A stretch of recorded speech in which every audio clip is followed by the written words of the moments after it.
نحمده ونصلي ونصلي على رسوله الكريم اما بعد فاعوذ بالله من الشيطان الرجيم بسم الله الرحمن الرحيم وبالوالدين احسانا صدق الله العظيم وبلغنا رسوله النبي الامين الكريم ونحن على ذلك لمن الشاهدين والشاكرين والحمد لله رب العالمين. میں خطبہ پڑھتا ہوں، آپ تمام حضرات آمین بولے. غوث اعظم بمنے بے سر و ساما مددے بلبلے دی مددے کعبے ایما مددے پگردابے بلا استاد کشتی مدد کن یا معین الدین چشتی قادریم نہ رہے غوث اعظم می زنم دمزہ شیخ احمد رضا خان قطب عالم می زنم. واہ کیا جود و کرم ہے شہ بدھا تیرا، نہیں سنتا ہی نہیں مانگنے والا تیرا. میں تو مالک ہی کہوں گا یا ہو مالک حبیب، نہیں محبوب محب میں کوئی میرا تیرا. اور مٹ گئے مٹتے ہیں مٹ جائیں گے دشمن تیرے، مٹ گئے مٹتے ہیں مٹ جائیں گے دشمن تیرے. نہ مٹا ہے نہ مٹے گا کبھی چرچا تیرا، نہ مٹا ہے نہ مٹے گا کبھی چرچا تیرا. اور جن کی والد محترمہ اس دنیا سے رخصت ہو گئی ہیں ان کے دل سے پوچھ لیجئے کہ کیا ان کے دل کا حال کیا ہے.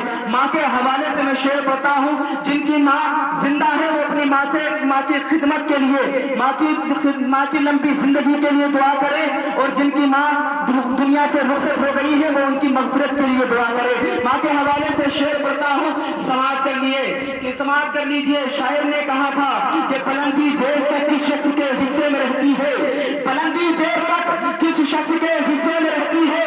بہت اونچی عمارت ہر گلی خطرے میں رہتی ہے، بہت اونچی عمارت ہر گلی خطرے میں رہتی ہے. یہ ایسا درد ہے جس کو بیان میں کر نہیں سکتا، یہ ایسا درد ہے جس کو بیان میں کر نہیں سکتا. ارے جب تک میں گھر نہ لوٹوں میری ماں سجدے میں رہتی ہے، جب تک میں گھر نہ لوٹوں جب تک میں گھر نہ لوٹوں میری ماں سجدے میں رہتی ہے. اور زمین پر ایک ہی عورت دکھائی دیتی ہے، زمین پر ایک ہی عورت دکھائی دیتی ہے. قسم اللہ کی ماں کی محبت دکھائی دیتی ہے، زمین پر ایک ہی عورت دکھائی دیتی ہے. قسم اللہ کی ماں کی محبت دکھائی دیتی ہے.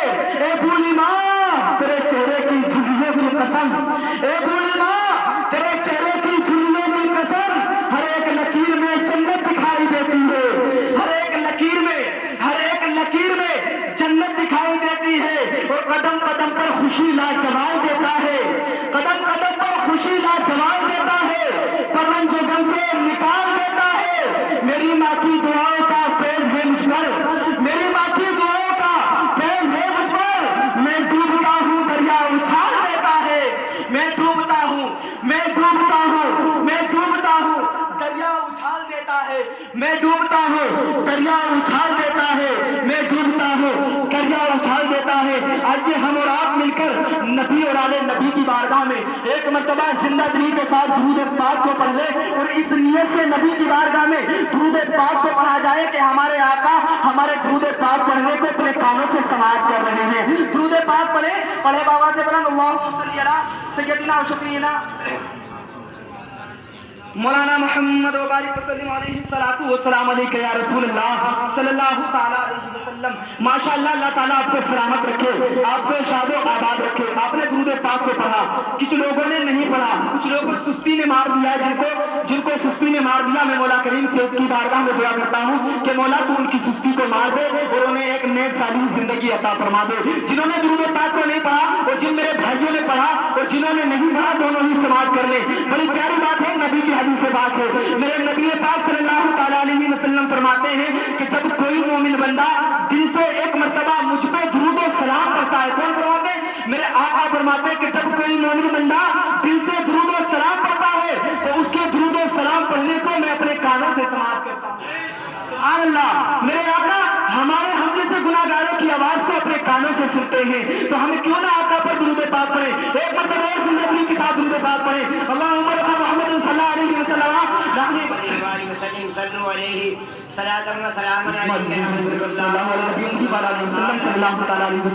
چلو آگے بڑھتے ہیں. آقا نے دوسری جگہ ارشاد فرمایا کہ جب کوئی مومن بندہ دل سے درود پاک پڑھے تو اس کے درود پاک پڑھنے کو میں اپنے کانوں سے بھی سنتا ہوں، اور میدان محشر میں اس کو اپنی کملی سے چھپانے کے بعد اس کو پل صراط کا راستہ بھی پار کراؤں گا. میرے آقا کا فرمان ہے ارے آسمان گر سکتا ہے، زمین لیکن آقا کا فرمان جھوٹا نہیں ہو سکتا، آقا کا فرمان جھوٹا ہرگز نہیں ہو سکتا۔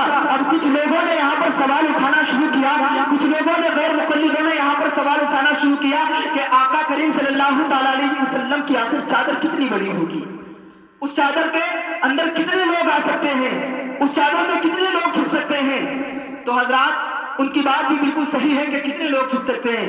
ہمارے تمہارے ذہن میں بھی اس بات کو آئے گا کہ جب سے حضرت آدم علیہ السلام سے لے کر اب تک جانے کتنے مسلمانوں نے درود پاک کو پڑھا ہوگا، اور ہم نے بھی آج اس محفل میں بیٹھنے کے بعد 70-80 لوگوں نے درود پاک کو پڑھا کہ نہیں پڑھا؟ آقا کی چادر آخر کتنی لمبی ہوگی؟ تو اب چادر کے بارے میں سماعت کر لیجئے، اور جو لوگ غیر مقلد میرے آقا کریم صلی اللہ تعالیٰ علیہ وسلم کی بات پر انگلی اٹھاتے ہیں، ان کی شان پر انگلی اٹھاتے ہیں، تو وہ بھی کان کھول کر کے سن لیجئے۔ یہ ذیشان رضا بنوری ادنا سا نبی کا غلام کہتا ہے چلو کہیں جانے کی ضرورت نہیں ہے، اے لوگوں کو پل صراط کا راستہ کیا چیز ہے میں آپ کے ذہن میں اتارنے کی بات کرتا ہوں۔ میری نبی کی حدیث پاک ہے، دل سے لگا لیجئے، اس نبی پاک صلی اللہ تعالیٰ علیہ وسلم کی حدیث پاک کو اپنے سینے میں اتار لیجئے۔ میرے آقا کریم صلی اللہ تعالیٰ علیہ وسلم نے فرمایا کہ جب کوئی مومن بندہ دل سے درود پاک پڑھتا ہے اور اس کے درود پاک پڑھنے کو وہ اپنے کانوں سے بھی سنتا ہوں، اپنے کانوں سے سننے کے بعد میدان محشر میں اسے پل صراط بھی پار کراؤں گا، اپنی کالی چادر میں چھپانے کے بعد پل صراط کا راستہ بھی پار کراؤں گا۔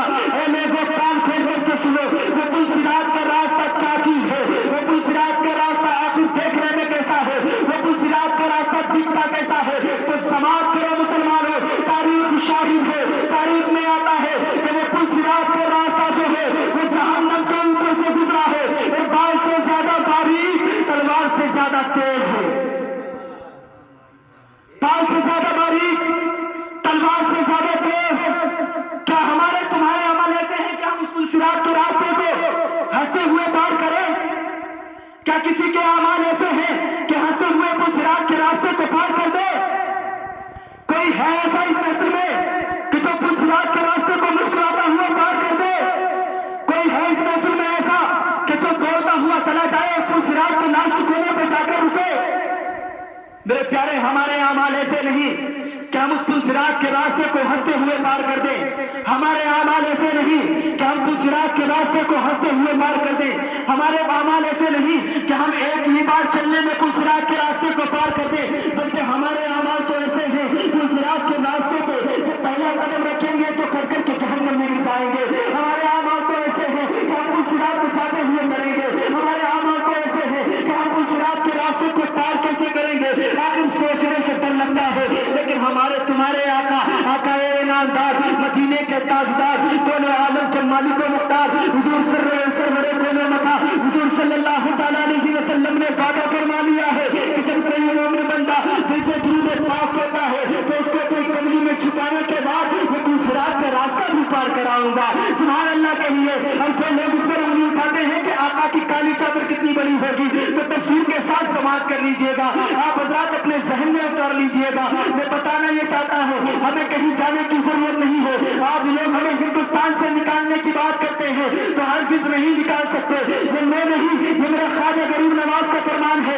ایک مرتبہ کا واقعہ آپ حضرات نے سماعت کیا ہوگا کہ میرے آقا جب وہاں پر ہندوستان میں آئے اور ہندوستان میں آنے کے بعد اجمیر کی سرزمین پر آ کر کے بیٹھے تھے، اس جگہ پر جہاں پر بادشاہ کے اونٹ بیٹھا کرتے تھے، سماعت کیا ہے، جہاں پر بادشاہ کے اونٹ بیٹھا کرتے تھے، وزیر آئے اور دھمکا کر خواجہ غریب نواز کو اٹھا دیا۔ میرے آقا اٹھ گئے، آسانی سے اٹھ گئے، لیکن اٹھتے ہوئے فرمایا کہ آج تمہارے راجا کے اونٹ ہی بیٹھیں گے۔ فرما دیا اس لفظ کو یاد رکھیں کہ آج تمہارے بادشاہ کے یہاں اونٹ ہی بیٹھیں گے۔ میرے آقا چل دیے، پہاڑی کی جانب چلے گئے، اب اونٹوں کو بٹھا دیا گیا۔ اب شام کا وقت آتا ہے، جب شام کا وقت آیا اونٹوں کو اٹھایا جا رہا ہے، اونٹ نہیں اٹھ پا رہے ہیں، انہیں لاٹھیوں سے مارا گیا، اونٹ نہیں اٹھ پا رہے ہیں، انہیں بالوں سے چھیدا گیا، لیکن اونٹ نہیں اٹھ پا رہے ہیں۔ کیوں نہیں اٹھے؟ کیونکہ وہ آقا خواجہ غریب نواز نے بٹھائے تھے، انہوں نے کہا تھا کہ آپ تمہارے اونٹ ہی بیٹھیں گے۔ وہ بیٹھ گئے، بادشاہ آ جاتا ہے، بادشاہ نے آ کر کے دیکھا آخر معاملہ کیا ہے، آخر وجہ کیا ہے۔ اونٹ روزانہ یہاں پر بیٹھتے ہیں اور بآسانی اٹھ کر کے چلے بھی جاتے ہیں، آج آخر معاملہ کیا ہے، آج اونٹ کیوں نہیں اٹھ رہے ہیں؟ تو بادشاہ نے کہا تھا کہ یہاں سے تم نے کس کو اٹھایا، یہاں سے تم نے کس شخص کو اٹھایا تھا؟ تو ان وزیروں نے کہا ایک فقیر سا دکھنے والا انسان تھا، وہ یہاں پر اپنے قافلے کے ساتھ آرام کر رہا تھا اور ہم نے کہا کہ ہمارے بادشاہ کے اونٹ بیٹھتے ہیں، تو اس نے کچھ کہا، بادشاہ نے کہا، اس نے اس وقت تمہیں کچھ کہا تھا؟ تو انہوں نے کہا تھا کہ آج تمہارے بادشاہ کے اونٹ ہی بیٹھیں گے۔ تو بادشاہ نے کہا تھا کہ دیکھو اونٹ ہی بیٹھے ہیں، ان کو اٹھانے والا کوئی پیدا نہیں ہوا۔ اور بادشاہ نے کہا کہ جاؤ خواجہ غریب نواز اس فقیر کو ڈھونڈ کر کے لاؤ، تلاش کر کے لاؤ۔ تلاش کرنے چلے گئے، پہاڑی کے پاس جا کر میرے خواجہ غریب نواز نے معافی کو مانگا۔ جب معافی مانگی میرے خواجہ غریب نواز نے ادھر سے اشارہ کیا کہ جاؤ تمہارے اونٹ اٹھ گئے، ادھر اشارہ ہوا، ادھر اونٹ اٹھ جاتے ہیں۔ اب حضرات ہمیں یہاں سے یہ پتا چلتا ہے کہ جن اونٹوں کو میرے خواجہ غریب نواز بیٹھائیں گے، جن اونٹوں کو میرے خواجہ غریب نواز کہتے ہیں کہ آپ تمہارے اونٹ ہی بیٹھیں گے، تو اونٹ بغیر اجازت کے خواجہ غریب نواز کی بنا اجازت کے نہیں اٹھ سکتے۔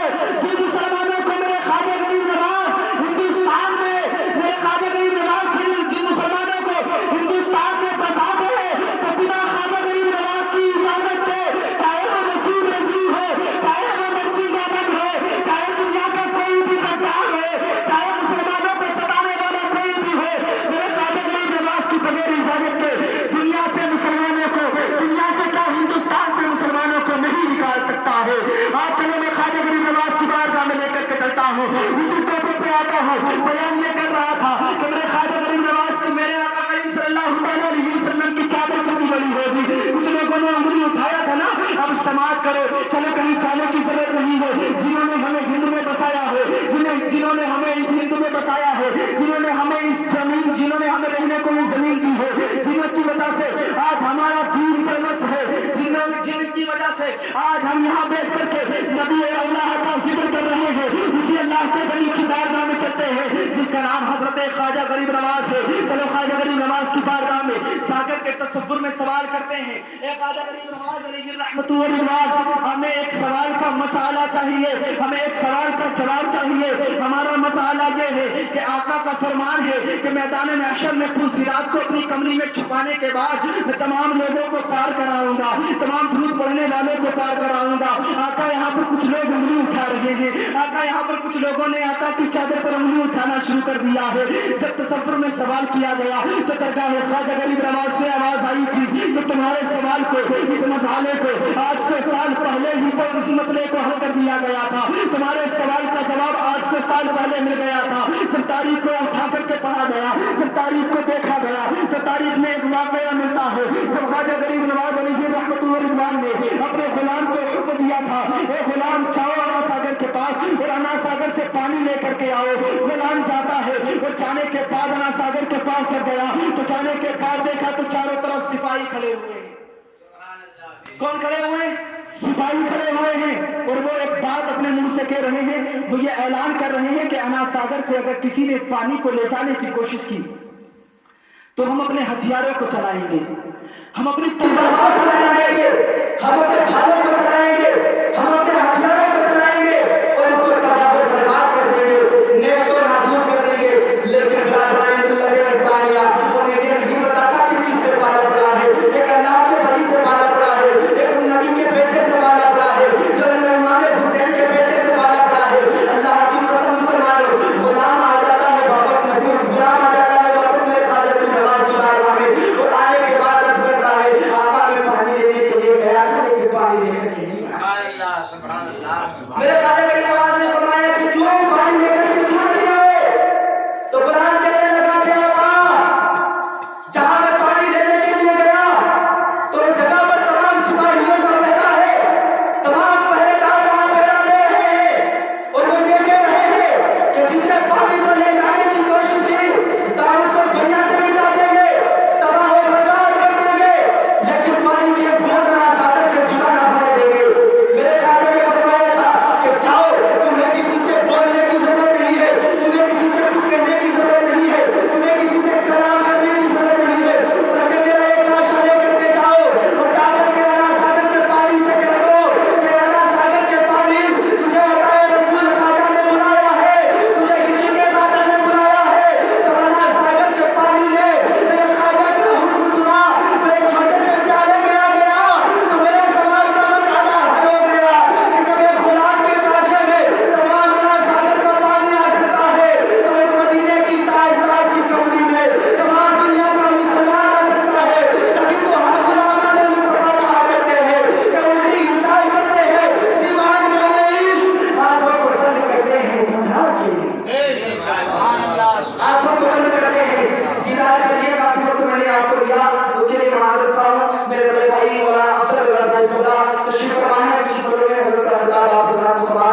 جناب نبی صلی اللہ علیہ وسلم پڑھنے کے لیے کہا سبحان اللہ محمد فرمان صاحب آئے محمد احمد صاحب آئے اور اپنے پیارے کلاس کے نبی صلی اللہ علیہ وسلم میں تو ہم سارے کے طور پر نظر اللہ فرمائے اور اس شعر کے ساتھ جو